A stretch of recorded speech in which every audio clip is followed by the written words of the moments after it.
আসসালামু আলাইকুম।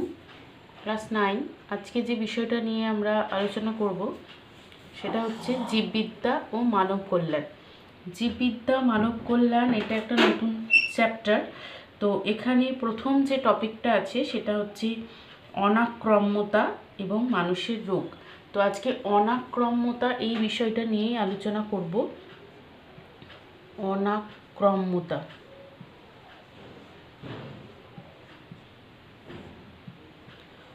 অনাক্রম্যতা যেটাকে আমরা ইংরেজিতে বলতে পারি ইমিউনিটি টার্মটা অনেকেই শুনেছ।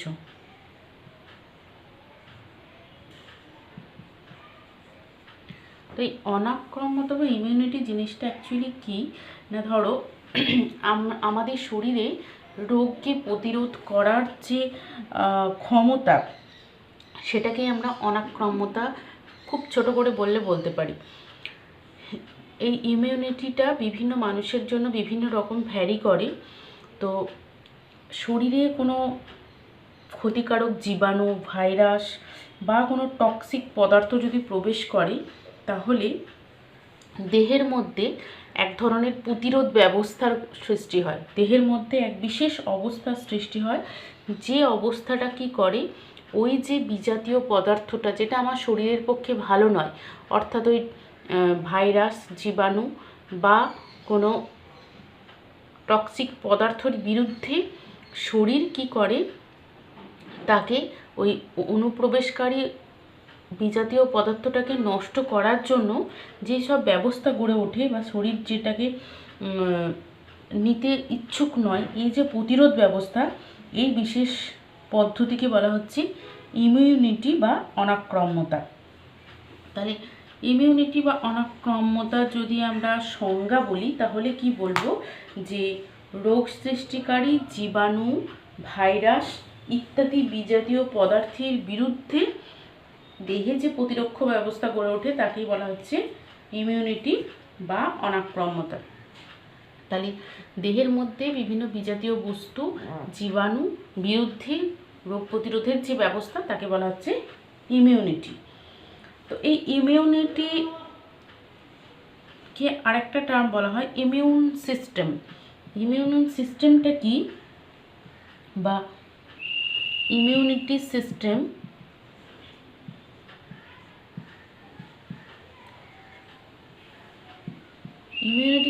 কি না, দেহের বিভিন্ন কোষ এবং তাদের সমন্বয়ে গঠিত যে তন্ত্র দেহকে রোগ সংক্রমণের হাত থেকে রক্ষা করে এবং রোগ সৃষ্টিকারী জীবাণুর ক্ষতিকারক প্রভাব থেকে রক্ষা করে, তাকেই আমরা ইমিউনিটি সিস্টেম বা অনাক্রম্য তন্ত্র বলি। তার মানে যে পদ্ধতি সেটা হচ্ছে অনাক্রম্যতা, যে পদ্ধতিতে দেহে রোগ প্রতিরোধের বিরুদ্ধে যে ক্ষমতা বা যে ব্যবস্থা গড়ে ওঠে সেটা হচ্ছে অনাক্রম্যতা। আর যারা যে সমস্ত কোষ, যে সমস্ত অঙ্গ এই কাজগুলো করে থাকে তাদের নিয়ে পুরো সিস্টেমটা, পুরো জিনিসটাকে বলা হচ্ছে ইমিউনিটি সিস্টেম বা অনাক্রম্য তন্ত্র। তো ধরো আমাদের দেহে এই যে বিভিন্ন ধরনের রোগ জীবাণু ঢুকছে, সেটা নষ্ট করার যে পদ্ধতি, এটা প্রথম আবিষ্কার করেছিলেন অনেকেই অনেকভাবে এটা নিয়ে গবেষণা করেন, কিন্তু এডওয়ার্ড জেনারকে আমরা অনাক্রম্যবিদ্যার জনক হিসেবে ধরা হয়। তাহলে অনাক্রম্যবিদ্যার জনককে যদি বলা হয় তাহলে কি বলবে না, এডওয়ার্ড জেনার। কি নাম না, এডওয়ার্ড জেনার বিখ্যাত গুটি বসন্তের টিকা আবিষ্কার করেছিলেন।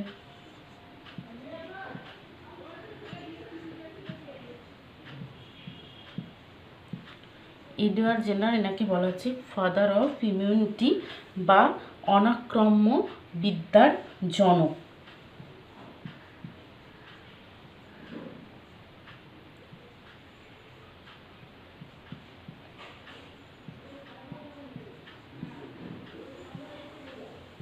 এইগুলো শর্ট কোশ্চেনে আসতে পারে, অনাক্রম্য বিদ্যার জনককে এডওয়ার্ড জেনার।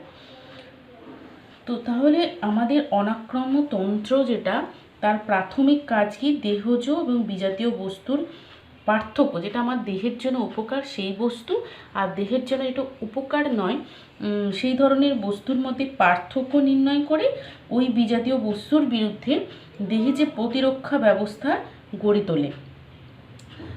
যেমন ধরো গুটি বসন্তের রোগের যে টিকা, সেই টিকা নিলে দেহে এমন প্রতিরোধ ব্যবস্থা গড়ে ওঠে যে ওই ব্যক্তি সারা জীবন ধরে গুটি বসন্ত রোগ তার আর হবে না।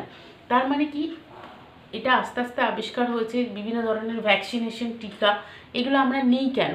বিভিন্ন ধরনের টিকা ভ্যাকসিনেশন নিই পার্টিকুলার কোনো একটা রোগের বিরুদ্ধে, কারণ সেই রোগটা যাতে আমাদের শরীরে এসে, মানে ওই রোগের জীবাণুটা আমাদের শরীরে এসে যাতে বংশ বিস্তার করতে না পারে, রোগটা যাতে আমাদের দেহে না হয়, সেই জন্য আগে থেকে ভ্যাকসিনেশনের মাধ্যমে আমরা ওই পার্টিকুলার ওই নির্দিষ্ট রোগের বিরুদ্ধে আমরা কি করি, আমাদের ইমিউন সিস্টেমকে রেডি করে রাখি। যে ওই জাতীয় কোনো জীবাণু এলো, ধরো গুটি বসন্তের জন্য আমরা টিকা নিয়ে রেখেছি, তো গুটি বসন্তের জীবাণু যেই শরীরে এলো, শরীর সঙ্গে সঙ্গে চিনে গেল এটা গুটি বসন্তের জীবাণু এসছে, তো ওর সেই সিস্টেম রেডি করাই আছে আগে থেকে ভ্যাকসিনেশনের মাধ্যমে। তখন সে কী করে, ওই গুটি বসন্তের জীবাণুটাকে সঙ্গে সঙ্গে মেরে ফেলতে সাহায্য করে, যার জন্য আমাদের ওই রোগ থেকে আমরা মুক্তি লাভ পাই, তাই না, বা মুক্তি পাই। এবার দেখো দেহে প্রতিরোধ ব্যবস্থা কত রকমের বা কী কী সেগুলো আমরা জানবো।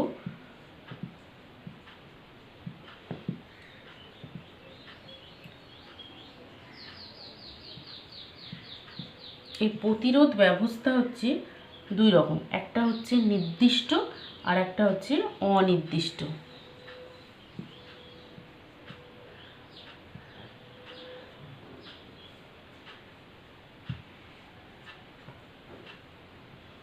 একটা হচ্ছে নির্দিষ্ট আর একটা অনির্দিষ্ট আগে লিখি, আর একটা হচ্ছে নির্দিষ্ট। তাহলে নির্দিষ্ট প্রতিরোধ ব্যবস্থা বা আর একটা হচ্ছে অনির্দিষ্ট। অনির্দিষ্টটা কীরকম দেখো, ভৌতভাবে এরা দুই রকম, একটা হচ্ছে ভৌতভাবে শরীরের প্রবেশ থেকে বিরত করা, একটা হচ্ছে ভৌতভাবে,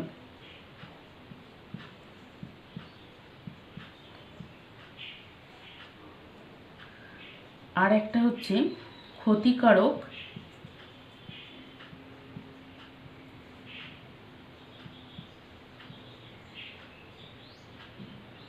জীবাণুদের হত্যা করে দেহে প্রবেশ থেকে বিরত রাখা।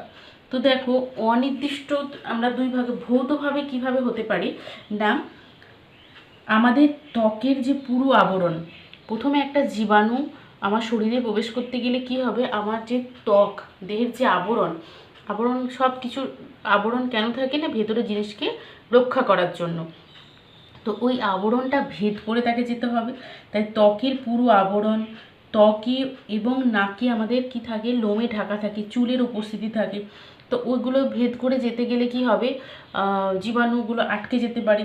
বা কোনো কাটা স্থানে দেখো, কাটা স্থানটা যদি হাঁ করে খোলা মুখ থাকতো, সঙ্গে সঙ্গে ওখানে জীবাণু ঢুকতো, কিন্তু ওখানে আমাদের ব্লাড ভেসেলের মধ্যে দিয়ে ব্লাড বেরিয়ে জায়গাটা মুখটা বন্ধ করে দেয় রক্ত।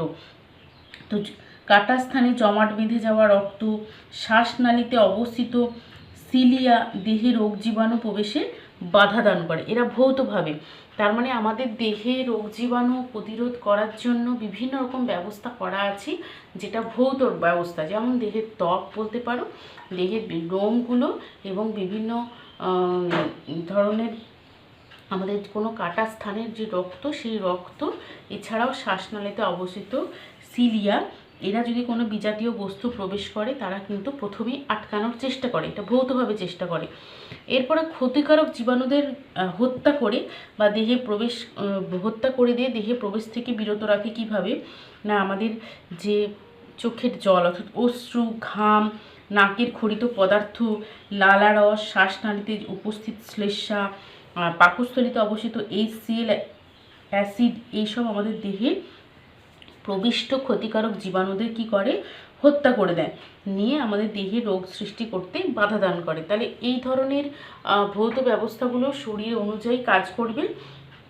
এটা কোনো নির্দিষ্ট বা পার্টিকুলার কোনো রোগের বিরুদ্ধে নেই, সব কিছুর ক্ষেত্রেই এরা প্রতিরোধ ব্যবস্থা দেওয়ার চেষ্টা করে। তো এই ধরনের প্রতিরোধ ব্যবস্থাকে আমরা বলি কি না অনির্দিষ্ট। আর নির্দিষ্ট প্রতিরোধ ব্যবস্থা কোনটা না, যে প্রকার প্রতিরোধ ব্যবস্থায় কি হয় না অ্যান্টিজেন, অ্যান্টিবডি, বি কোষ, টি কোষ ইত্যাদির দ্বারা সম্পন্ন হয়। এই প্রকার প্রতিরোধ ব্যবস্থাকে ইমিউন তন্ত্র বলা হয়। এটি এক ধরনের অর্জিত অনাক্রম্যতন্ত্র। ঠিক আছে, তো এই ধরনের বি সেল, টি সেল এগুলো কি, এগুলো আমরা যখন ডিটেলসে যাব তখন বুঝতে পারবে। তো এখন জাস্ট জেনে রাখো যে আমাদের শরীরে নির্দিষ্ট প্রতিরোধ ব্যবস্থা গড়ে তোলে কে না অ্যান্টিজেন, অ্যান্টিবডি, অ্যান্টিজেন,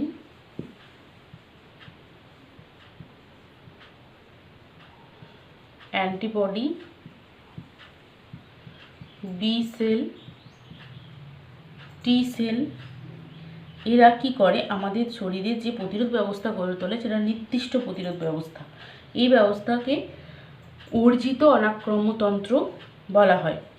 ঠিক আছে, তো এই ধরনের দু ধরনের প্রতিরোধ ব্যবস্থা, একটা হচ্ছে নির্দিষ্ট প্রতিরোধ ব্যবস্থা আর একটা হচ্ছে অনির্দিষ্ট প্রতিরোধ ব্যবস্থা।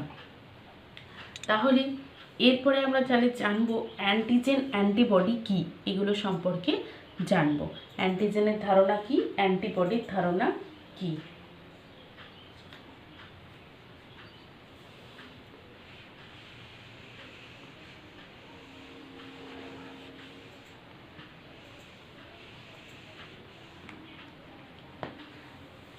দেখো, ইমিউনতন্ত্র বা ইমিউনিটি, অনাক্রম্যতা জানতে গেলে অ্যান্টিজেন, অ্যান্টিবডি কি এটা আমাদের অবশ্যই প্রথমে জানতে হবে। প্রথম জানবো অ্যান্টিজেন কি।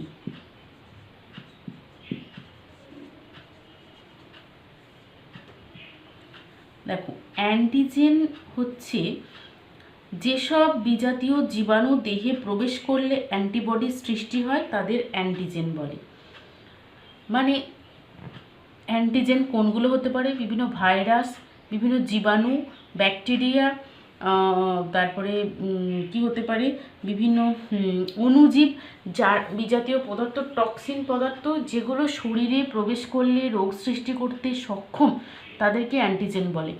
অর্থাৎ যে সমস্ত বিজাতীয় জীবাণু দেহে প্রবেশ করলে এদের বিরুদ্ধে কাজ করার জন্য অ্যান্টিবডি সৃষ্টি হয় তাদেরকে অ্যান্টিজেন বলা হয়।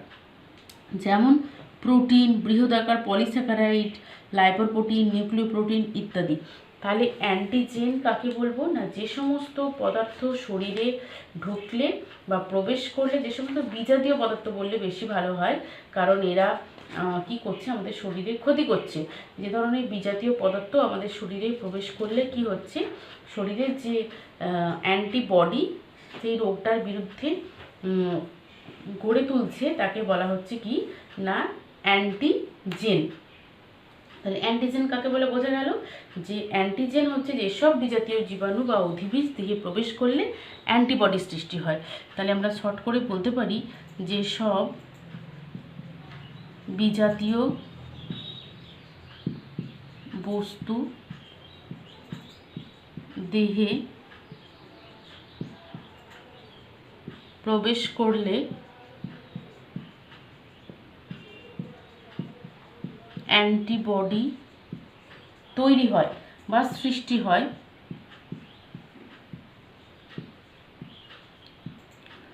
তাদের কি বলা হয়, অ্যান্টিজেন বলা হয়। তাহলে অ্যান্টিবডি কি বোঝা গেল, অ্যান্টিজেন কি বোঝা গেল। তো এই অ্যান্টিজেন এর বিভিন্ন প্রকারভেদগুলো আমরা এবার জানবো। অ্যান্টিজেন অনেক ধরনের হয়। একটা হচ্ছে এক্সোজেনাস অ্যান্টিজেন, এন্ডোজেনাস অ্যান্টিজেন, মানে যেগুলো এক্সোজেনাস। তাহলে অ্যান্টিজেন দুই প্রকার, একটা বলতে পারি এক্সোজেনাস অ্যান্টিজেন মানে কি, যেসব অ্যান্টিজেন প্রাণীদেহের বাইরে উৎপন্ন হয় তাদেরকে এক্সো মানে বাইরে, এন্ডো মানে ভেতরে। তো যে সমস্ত অ্যান্টিজেন দেহের বাইরে উৎপন্ন হয় তাদের এক্সোজেনাস অ্যান্টিজেন বলে। যেমন কি হতে পারে, বিভিন্ন রোগ সৃষ্টিকারী জীবাণু যারা বাইরে থেকে দেহে ভেতরে প্রবেশ করে, বিভিন্ন দূষক পদার্থ, বিভিন্ন ফুলের রেণু বা পরাগ রেণু, ভেষজ পদার্থ, এদেরকে বলা হচ্ছে এক্সোজেনাস অ্যান্টিজেন। আর এন্ডোজেনাস অ্যান্টিজেন কাকে বলবো?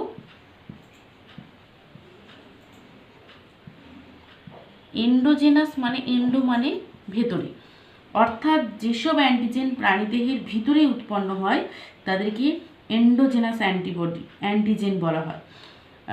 এন্ডোজেনাস কোনগুলো? যেগুলো দেহের ভেতরেই যে সমস্ত অ্যান্টিজেনগুলো তৈরি হয়ে যায়। যেমন ধরো, উদাহরণ দিলে বুঝতে পারবে, ইঁদুর, বেড়াল, ভেড়া, ঘোড়া ইত্যাদির লোহিত কণিকায় অবস্থিত ফর্সম্যান অ্যান্টিজেন, এক ধরনের অ্যান্টিজেন তৈরি হয় এদের লোহিত কণিকায় থাকে, যেটাকে বলা হচ্ছে ফর্সম্যান অ্যান্টিজেন। এই অ্যান্টিজেনের উদাহরণ এক্সোজেনাসের উদাহরণ বুঝতে পারলো। এন্ডোজেনাসের উদাহরণ যখন বলবে তখন বলতে হবে ইঁদুর, বিড়াল, ভেড়া ইত্যাদির লোহিত কণিকায় অবস্থিত এক ধরনের অ্যান্টিজেন যার নাম হচ্ছে ফর্সম্যান অ্যান্টিজেন। এছাড়াও স্তন্যপায়ী যে সমস্ত প্রাণী তাদের হৃৎপিণ্ডে অবস্থিত কার্ডিওলিপিন, তাহলে কার্ডিওলিপিন এটা এক ধরনের এন্ডোজেনাস অ্যান্টিজেন। তাহলে এন্ডোজেনাস অ্যান্টিজেন কাদের বলছি? যারা ভেতরে তৈরি হচ্ছে তাদেরকে বলা হচ্ছে এন্ডোজেনাস অ্যান্টিজেন। আর এক্সোজেনাস অ্যান্টিজেন হচ্ছে যারা বাইরে থেকে আমাদের দেহে প্রবেশ করছে তাদেরকে আমরা বলছি এক্সোজেনাস অ্যান্টিজেন। তাহলে এন্ডোজেনাস এক্সোজেনাস অ্যান্টিজেন কাকে বলে বোঝা গেল। এরপরে আমরা আসছি অ্যান্টিবডি কাকে বলে এবং অ্যান্টিবডি কয় প্রকার, কী কী, সেগুলো আমাদের জানা দরকার। তাহলে অ্যান্টিজেন আমরা জানলাম, এবার জানবো অ্যান্টিবডি।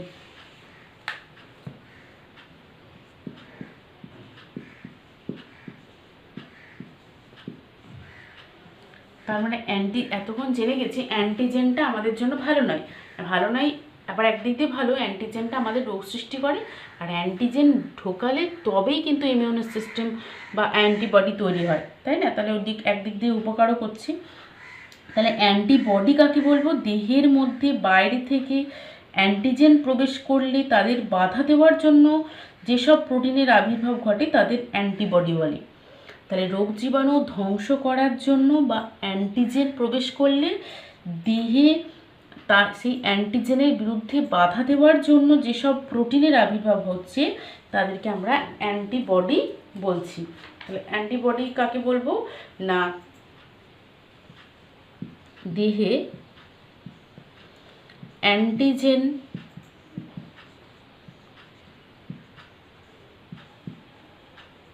প্রবেশ করলে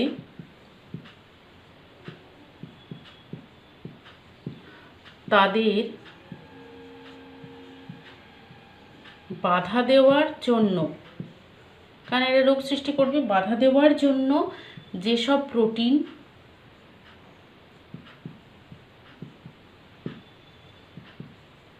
প্রোটিনের আবির্ভাব ঘটে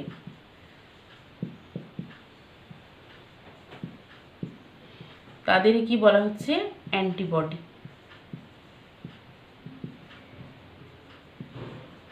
অ্যান্টিবডি বলে। এই অ্যান্টিবডি আর একটা নামে পরিচিত, সেটার নাম হচ্ছে গ্লোবিউলিন। নামটা মনে রাখবে, গ্লোবিউলিন, ঠিক আছে? অ্যান্টিবডিকে গ্লোবিউলিন বলা হয়। তো এদের ওজন অনেক বেশি হয়, অ্যান্টিবডির ওজন আনুমানিক প্রচুর বেশি হয়, 1,50,000 থেকে প্রায় 9 লাখের মতো এদের আণবিক ওজন হয়। প্লাজমা প্রোটিনের প্রায় 20% ইমিউনোগ্লোবিন। আমাদের যে প্লাজমা প্রোটিন, আমাদের রক্তের দুটো অংশ, একটা হচ্ছে প্লাজমা রক্তরস বা প্লাজমা, আর একটা হচ্ছে কণিকা। তো ওই আমাদের সব অ্যান্টিবডিগুলো ব্লাড ভেসেলেই তো থাকবে, তো ওই প্লাজমাতে যে সমস্ত অ্যান্টিবডি থাকে, আমাদের রক্তের মধ্যে যে প্লাজমা, সেই প্লাজমার মধ্যে মানে প্রোটিন, যে সমস্ত প্রোটিনগুলো থাকে তার মধ্যে 20% হচ্ছে কি এই সমস্ত ইমিউনোগ্লোবিন, অর্থাৎ এরা বিভিন্ন ধরনের অ্যান্টিবডি বহন করে থাকে, প্লাজমা। তো দেহে 5 রকমের ইমিউনোগ্লোবিন অর্থাৎ অ্যান্টিবডি দেখা যায়। এই অ্যান্টিবডিগুলো কি কি আমরা সেগুলো এখন জানবো। তাহলে আমরা বললাম অ্যান্টিবডিকে আমরা গ্লোবিউলিন বলছি। এই গ্লোবিউলিনগুলো বিভিন্ন প্রকারের হয়। সেই গ্লোবিউলিনগুলো, প্রধান গ্লোবিউলিন হচ্ছে 5 প্রকারের হয়। সেগুলো হচ্ছে কি না IgG, তার মানে ইমিউনোগ্লোবিন জি, ঠিক আছে। IgA ইমিউনোগ্লোবিন, IG মানে হচ্ছে ইমিউনোগ্লোবিন এ, এইভাবে এদের নামকরণ করা হচ্ছে। আর একটা হচ্ছে IgM অর্থাৎ ইমিউনোগ্লোবিন এম, আর একটা হচ্ছে IgD ইমিউনোগ্লোবিন ডি, আর একটা হচ্ছে IgE। 1 2 3 4 5, তাহলে GAMD আর ই, এই কটা হচ্ছে আমাদের ইমিউনোগ্লোবিন। তো এই ইমিউনোগ্লোবিনগুলো খুব ইম্পর্টেন্ট, বা এগুলোকে তুমি অ্যান্টিবডিও বলতে পারো, বা ইমিউনোগ্লোবিন বলতে পারো, বা গ্লোবিউলিন বলতে পারো, যেগুলো আমাদের শরীরে রোগকে প্রতিরোধ করতে সাহায্য করে। তো এগুলো ভীষণ ইম্পর্টেন্ট। তো IgG যে ইমিউনোগ্লোবিন, এটাকে আদর্শ ইমিউনোগ্লোবিন ধরা হয়, ঠিক আছে। IgG কে আদর্শ ইমিউনোগ্লোবিন বলা হয়।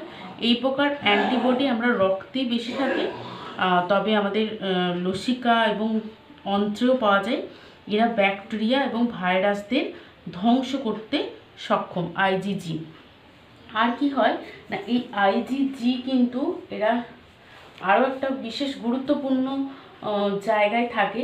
সেটা কি না, এরা প্লাসেন্টা অতিক্রম করতে পারে, অর্থাৎ ভ্রূণ এবং মায়ের মধ্যে যে সংযোগ, যে প্লাসেন্টা নামক যে নালী বা দড়ি বা নল যা বলবে, যার সাহায্যে মায়ের সাথে ভ্রূণের সংযোগ থাকে, যার মধ্যে দিয়ে নিউট্রিশন, অক্সিজেন এবং সমস্ত রকমের প্রয়োজনীয় পদার্থ ভ্রূণ পেয়ে থাকে, সেই প্লাসেন্টা অতিক্রম করতে পারে IgG। অর্থাৎ মাতৃদেহ থেকে যে সমস্ত ইমিউনোগ্লোবিন IgG থাকে সেগুলো শিশু মানে ভ্রূণের দেহে প্রবেশ করে, যার জন্য এর একটি অন্যতম অবস্থান হচ্ছে কি প্লাসেন্টা, ঠিক আছে। তাহলে এরা কোথায় কোথায় থাকছে, এরা মেনলি আমাদের ব্লাডে থাকছে, এছাড়া লসিকাতেও থাকছে, আর গর্ভাবস্থায় প্লাসেন্টার মধ্যে এরা থাকে।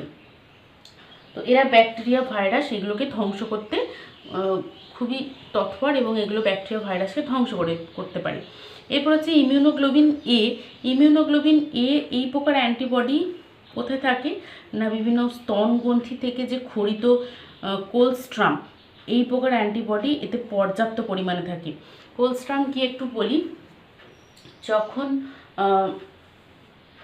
বাচ্চা হয়, বাচ্চা হওয়ার পর মানে মাতৃস্তন থেকে প্রথম যে দুধটা বের হয়, গাঢ় হলুদাভ একটু কালো রঙের যে দুধটা নির্গত হয়, সেটাকে বলা হচ্ছে কোলস্ট্রাম। সেই কোলস্ট্রাম বাচ্চার জন্য খুব ভালো, কারণ এর মধ্যে প্রচুর পরিমাণে ইমিউনোগ্লোবিন এ থাকে। এই ইমিউনোগ্লোবিন কি করে না, বাচ্চার প্রতিরোধ ক্ষমতা অর্থাৎ ইমিউনো সিস্টেমটাকে তৈরি করতে সাহায্য করে। ওই জন্য এটা স্তনগ্রন্থির কোলস্ট্রামে থাকে বলা হয় এই ধরনের অ্যান্টিবডি। তো এই অ্যান্টিবডি এছাড়া আমাদের আরও কিছু কিছু জায়গাতেও থাকে, যেমন আমাদের ঘামে থাকে, অশ্রুতে থাকে, লালাতে থাকে। ওই জন্য আমরা কোথাও কেটে গেলে দেখবে আমরা মুখের লালা সেখানে লাগিয়ে দিই, কারণ কি তৎক্ষণাৎ ভালো হয়ে যায়। এর মধ্যে প্রচুর পরিমাণে লালাতে ইমিউনোগ্লোবিন এ থাকে, যেটাকে রোগ জীবাণু প্রবেশে বাধা দেয়, বা রোগ জীবাণু প্রবেশ করলে সেটাকে ইনফেক্টেড হতে দেয় না, ধ্বংস করে দিয়ে জায়গাটাকে সুরক্ষিত রাখে। এরপরে যে ইমিউনোগ্লোবিন হচ্ছে, এটা হচ্ছে IgM। এটাকে আদর্শ ইমিউনোগ্লোবিন বললাম IgG-কে, আর IgM হচ্ছে সব থেকে বড়। IgM এর আকার যতগুলো ইমিউনোগ্লোবিন 5টার মধ্যে সব থেকে এটা আকারে সবচেয়ে বড় এই প্রকারের অ্যান্টিবডি। এরা একটা পেন্টামার হিসেবে থাকে, অর্থাৎ অনেক বড় হিসেবে থাকে। এরা কোথায় অবস্থান করে, এরা লসিকাতেও থাকে, এবং বি লিম্ফোসাইট যে আমাদের সেল, বি লিম্ফোসাইটের উপরিতলে এরা অবস্থান করে। তাহলে IgM হচ্ছে একটা বড় ধরনের লসিকা। এই প্রকার অ্যান্টিবডি আমাদের কোথায় থাকছে না, আমাদের দেহের লসিকাতে থাকছে, আর বি লিম্ফোসাইটের মধ্যে অবস্থান করছে। আর IgD কোথায় থাকে, ইমিউনোগ্লোবিন ডি, না, এই প্রকার ইমিউনোগ্লোবিন কোথায় থাকে? আমাদের রক্তেই থাকে, মানে 0.2% থাকে। এরা অনেক কম পরিমাণে থাকে। এছাড়াও এরা বি লিম্ফোসাইট, আমাদের যে লিম্ফোসাইট আছে সেই লিম্ফোসাইট, শ্বেত রক্তকণিকার লিম্ফোসাইট সেল, সেই বি লিম্ফোসাইটের উপরিতলে এরা থাকে। ঠিক আছে। আর আইজিই হচ্ছে, এটাও খুব কম পরিমাণে থাকে, 0.1% থাকে। এটা আমাদের মাস্ট কোষ ও বেসোফিল শ্বেত রক্তকণিকার মধ্যে অবস্থান করে। তাহলে আমরা বিভিন্ন ধরনের অ্যান্টিবডি বা ইমিউনোগ্লোবিন বা গ্লোবিউলিন যা বলবে সেগুলো সম্পর্কে জানলাম, এদের অবস্থান জানলাম, কোথায় থাকে, কি কাজ করে সেগুলো মোটামুটি জানলাম। তাহলে আমরা এই যে যেটুকু পড়লাম এখান থেকে তোমাদের কি কি কোয়েশ্চেন হতে পারে সেগুলো আমি একটু লিখে দিচ্ছি, এগুলো ভালো করে রেডি করবে।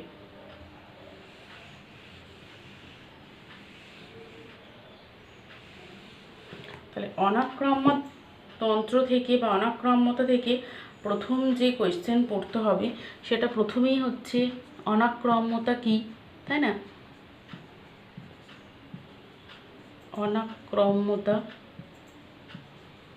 কি, এটা পড়লে। নাম্বার 2, অনাক্রম্যতন্ত্র কি?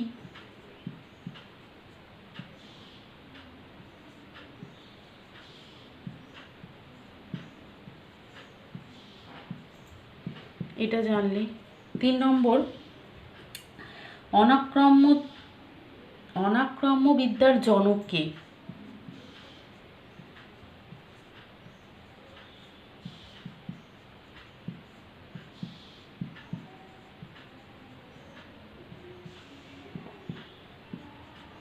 নাম্বার 4 কি পড়বে না, অনাক্রম্যতা কয় প্রকারে, অর্থাৎ নির্দিষ্ট অনির্দিষ্ট, এগুলো পড়বে। অর্থাৎ বলতে পারি প্রতিরোধ ব্যবস্থা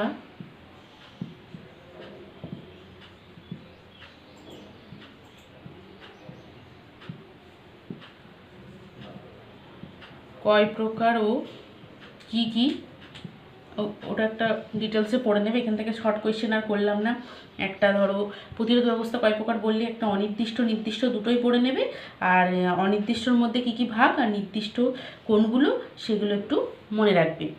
বেশ, এরপরে 5 নম্বর যে প্রশ্নটা পড়বে সেটা হচ্ছে ইমিউনিটি বলতে কি বোঝো?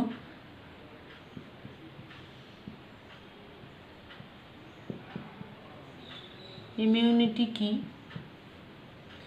অ্যাকচুয়ালি অনাক্রম্যতা আর ইমিউনিটি একই, তাও আমি আরেকবার দিলাম কোয়েশ্চেনটা, সংজ্ঞা আকারে লিখবে ইমিউনিটি কি। আচ্ছা, এটা না দিলেও হবে, কারণ প্রথমেই আমি দিয়ে দিয়েছি অনাক্রম্যতা কি, এটা না করলেও হবে, একই কোয়েশ্চেন, রিপিটেশন হচ্ছে। এরপরে যেটা পড়বে সেটা হচ্ছে অ্যান্টিজেন কি বা অ্যান্টিজেন কাকে বলে, অ্যান্টিজেন কাকে বলে পড়বে। অ্যান্টিজেন কাকে বলে। 6 নম্বর, অ্যান্টিজেনের প্রকারভেদগুলি লেখো। প্রকারভেদ পড়বে, অর্থাৎ antigen exogenous, endogenous with example অবশ্যই পড়বে। 7 নম্বর যে প্রশ্নটা পড়বে সেটা হচ্ছে অ্যান্টিবডি কি বা অ্যান্টিবডি কাকে বলে। অ্যান্টিবডি কাকে বলে। আর 8 নম্বর যেটা পড়বে বিভিন্ন প্রকার অ্যান্টিবডি। আমি এটা শর্টে বলে দিলাম, বিভিন্ন প্রকার অ্যান্টিবডি। বিভিন্ন প্রকার অ্যান্টিবডি মানে যতগুলো করলে 5 প্রকার অ্যান্টিবডি, তাদের প্রত্যেকের অবস্থা